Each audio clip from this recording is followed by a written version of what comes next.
Gabriel, how are you? Good. Always a pleasure to be here, Steve. Okay, today I have the honor, the pleasure of talking to my friend Gabriel Silva, a fellow Vancouverite, a fellow polyglot, originally from Brazil. And we're going to talk about two subjects. One, why he's a polyglot, what he gets out of being a polyglot, and two, to touch again on the subject that I covered briefly with Leonardo of Portugal, differences between Brazilian Portuguese and European Portuguese. Remember, if you enjoy these videos, please subscribe, click on the bell for notifications, and if you follow me on a podcast service, please leave a review. Gabriel, nice to see you. I'm in Palm Likewise. Springs with my fake bookshelf. You're, I think, in Vancouver. I am. You are a very accomplished polyglot. I have heard you Thank you, in a Steve. number of languages, unrelated languages, Russian, Turkish, you name it. What motivates you? I know what motivates me, but I want to hear from you, and I think it would be interesting for my viewers. What do you get out of being a polyglot? Why do you do it? Well, I absolutely love this question, and right now I think that my motivation goes through phases. Initially, when I started really learning and getting into languages, it was because I was just individually attracted to different cultures. So I learned English, and it took me forever to learn English and really get to a very fluent level. And then I was just like, well, I seem to really suck at learning languages, so I just want to actually try to learn French and German. Then I started learning them at the same time, and I had a personal challenge that I wanted to be, because I love Paris, so I lived there for a year. I may go back, I don't know when, and I had this personal challenge that I wanted to communicate with Parisians in French. And it also took me forever to accomplish that, and to get to the point that my French was decent enough for Parisians not to switch to English immediately. Mm-hmm. And then I was also really into. I actually dated a German girl, and I fell in love with Germany. So I would go there, and I wanted to learn German as well, especially because it seemed like such a difficult language. So it was also a bit of a challenge. So then when I managed to learn those languages and reach fluency, I was just like, well, now I know how to learn a language. So I just started getting into different ones. And because I was attracted to Russian literature, I thought, like, why not someday learn Russian so that I can actually understand Tolstoy? And I thought it was going to take me 20 years to learn Russian, but it was quicker than I expected. And then I started getting into Chinese, and I started dabbling into a ton of languages. And then I found an even greater motivation, which is actually something that I didn't originally suspect it would really happen, but it's just how languages connect people. And that's something that fascinates me so much, because one thing that I absolutely love to do, and this may seem random, but I always like to strike up conversations on the streets. I talk to random people. Like I was in London for a little while after I lived in Paris, and it was just so much fun to just start up talking to people. And when you're a polyglot and you speak these different languages, and you hear, like, whatever, I would hear some Chinese start speaking Chinese. I would hear some Turkish. I'd be just like, oh, is that Turkish? Oh, you're from Turkey. And Right. the barriers just disappear. It's You just know, I absolutely know. insane how quick they disappear. I want to pick up on some of the things, some of the themes that you mentioned that I think are very important. First of all, we become a polyglot one language at a time. Now, we may study two languages at the same time, but we begin by learning one other language and then another language. So, at the beginning on the sort of journey towards becoming a polyglot, it starts one language at a time. For whatever reason, we're motivated to learn one language. We're motivated to learn another language. We realize we know how to do it, we can do it, and then it kind of snowballs. That's very much been my experience. The second thing you're saying is that languages connect us. And I think if we look at, like, what's the purpose of life, I think we are never happier than when we are connecting with other people. And we can connect with other people, like, in the here and now, or through books and movies, and we can connect with people in faraway countries or faraway centuries. And so the opportunities to discover human beings, human activity is so much enhanced by learning different languages. So the things that you mentioned are absolutely, I totally agree with what you have to say there. Yeah, absolutely. And like that, one person that comes to mind is Ari, Xiaoma, New York City. Oh yeah. Right, and and basically like I do somewhat like similar videos like in a different kind of context really because and he connects, he goes and he gets an amazing reaction from people because his Mandarin is so good, and it's just amazing to see how like barriers just like absolutely dissolve between people. So, But right, it's so it's just, important in doing that to make it about genuine communication and not simply about performing. yeah, no, You know, absolutely, yeah, we yeah. have to make sure that we genuinely want to connect with those people. We don't want to just use them as a prop. I'm not saying that Ari does that, but I think it's very Yeah. important to do this whole thing with respect. One thing I should say, you are a genuine polyglot, genuinely interested in people, in literature, and so many different things. But I should point out that one of your major activities is at your YouTube channel. You help Brazilians with their English or other languages. I'm not entirely sure. And you know, Brazil, people maybe don't fully realize that, like, it's like the United States. Like, it's 200 million people. It's a huge country. So a lot of people. A country with, again, a mixture of peoples from, you know, different parts of the world, including the indigenous people. It's a fascinating country with tremendous potential. And you're sort of single-handedly helping them overcome the obstacles that language schools put in front of them in terms of learning languages. What are some of your messages to your followers in Brazil? I would say, you know, first, one of my messages will for sure, like, listen to Steve. Like, check out his channel. He's got so much incredible advice. And second, really, is what, you know, like what I always say, just like really take language learning into your own hands and don't really just depend on the little course that you bought and that you're doing. Because the language learning process is fun. You should be engaged in it. You should get exposure to the language as much as you can, to things that you like, to things that you enjoy.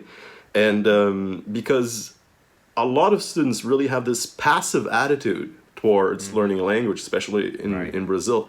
It's changing now, you know. But that's especially Brazil. Everywhere, like it's everywhere. Unless you live in Europe, where the neighboring countries speak so many different languages. Yeah. In Brazil, it's less motivation to learn, I guess. No, of course. But the thing is, just like I think that it's just because a lot of Brazilians are very they have like a traditional mindset, a more orthodox way of thinking. And, you know, there's nothing wrong with that, but just like the mentality is normally, yeah, like I'm just going to go take a course to learn a language, right, and rely on and not go that much further. But it is changing. And like you said, yeah, it is a universal problem to many, especially, for example, like in North America. First thing that pops up when you say, oh, I'll pick up Duolingo or Rosetta Stone to learn a language, and that's just the way that people think about it normally, like the average person, right? When it comes to learning a language, if they go that far, if they go that far, exactly. Yeah. Listen, one last thing. We can talk forever. We always do. Of course. So Brazil is this fascinating country, 200 million people. I'm not sure I have the stats right, but it's around 200 million people. And yet I think Portugal, it's 210 maybe. It's very big. 210? Maybe. And Portugal in Europe is a much smaller country, 10 million people. But of course, for Europeans, it's a much more likely tourist destination than Brazil, because Brazil is that much further away. North Americans may be more likely to go to Brazil. I don't know. But for people who want to learn the Portuguese language, how important are the differences between Portuguese in Europe, in Portugal, or for that matter, Mozambique or wherever else Portuguese is spoken, versus the form of the language or the different regional forms of the language in Brazil? How important are all these regional varieties of the language for a learner? I think that a lot of Portuguese people may disagree with me, but I would say that they're not that relevant, really, in the sense that, especially for instance, that is a question that I get for English all the time too. Like, oh, should I learn British English or should I learn American English or Australian English if I'm going to Australia. I would say learn English, learn the language, and then really worry about your specific local accent or dialect later. But of course, that like you may encounter some minor issues if, let's say, you learn American English and then you move to Scotland. Then they have Extreme a example, very yeah. yeah, exactly. That's an extreme example. You're in Glasgow, and then like you're gonna Right. be struggling to understand. And then of course you can get a lot of exposure to content from that area to just get acquainted with the accent. And the funny thing too is just like, for instance, just even in the UK alone, there's so many regional accents. Scouse is so different from any accent from the south, or even the Geordie accent in Newcastle. But anyway, but Portuguese, basically, there is just so much content in Brazilian Portuguese, really. And in Brazil, we have so many also like different accents, gírias, so like basically slang and all sorts of different things. But I would say learn the language, and of course, Portuguese in Portugal is very beautifully spoken. It tends to be more formal. Of course, they have their slang as well. But often, if you get exposure to a lot of content from Brazil, you may come across a lot of local slangs and things that are going to be used in Brazil that are not going to be used in Portugal. And there will be vocab that's going to be different as well. I love Portugal. I've been there twice, and it was just very, like, I'm fascinated about like the different little differences. Like sometimes there'd be just like a word that's just like, oh, you guys say that, like. Yeah, but you're at a very high level, obviously, in all languages, but in particular in your native language. I think the average beginner would have trouble telling whether this is Brazilian or Portuguese. Wouldn't even know. As is true with Spanish, as is true with all these other languages that have different regional variations. So you can't even hear the difference. So beginners shouldn't worry about these differences. They should just learn words. And certainly when I was learning Portuguese, I listened to both Portuguese and Brazilian. I want to be able to understand people wherever they may come from. And so I tend to feel that people make too much of an issue out of this. Which variety are you going to learn? Is this Portuguese from Portugal or is it from Brazil? You have to get pretty good. You have to be well into intermediate before you can even hear the difference. Yeah, absolutely. I think that like I've heard some people say like, oh, Portuguese from Portugal sounds more like Russian to a foreign person, versus Brazilian Portuguese may sound more like I don't know, like some broken form of Spanish or whatever, like to whoever doesn't speak the language or whatever.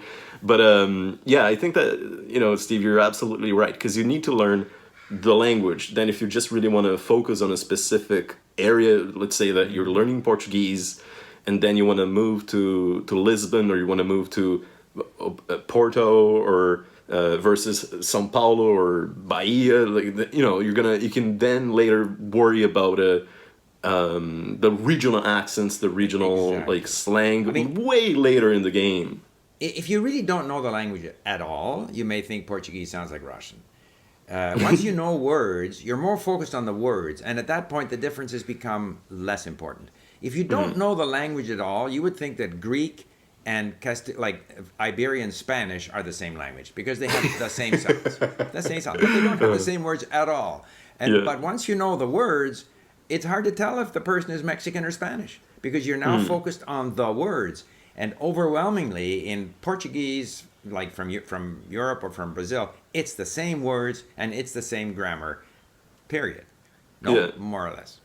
Yeah, well, I say, like, obviously, the Portuguese, and that's something that I've noticed in Portugal, for instance. They speak very elegantly. The Portuguese. They're very proud of the Portuguese language. Right. And even like, for example, like sometimes on my channel, every now and then a Portuguese person says like, "Oh, hey, like, listen, this is Brazilian. That's not Portuguese. That's a different language." But it is the Portuguese language, of course. That there are many.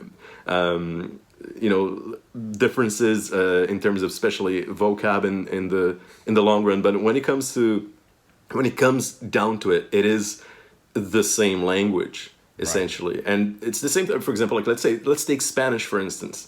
Someone from Colombia, normally the Colombian accent is regarded as very clean and pure. They speak very clearly and so on. So, and then if you take someone from Chile, Chile has a lot of exactly. Yeah, they have like a lot of regional slang. They cut the words, and especially because they're more geographically isolated, right, by the Andes and stuff.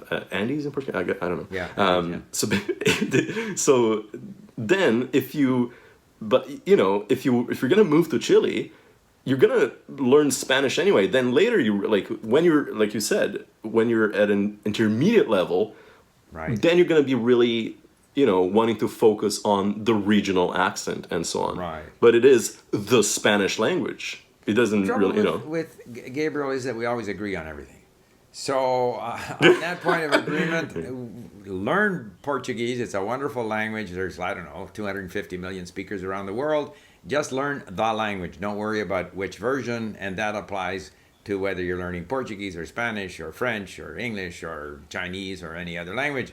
Gabriel, as usual, we could speak for hours, but maybe we'll just stop it there. And thank you very much for coming on my channel. Sounds good. Always a great pleasure, Steve.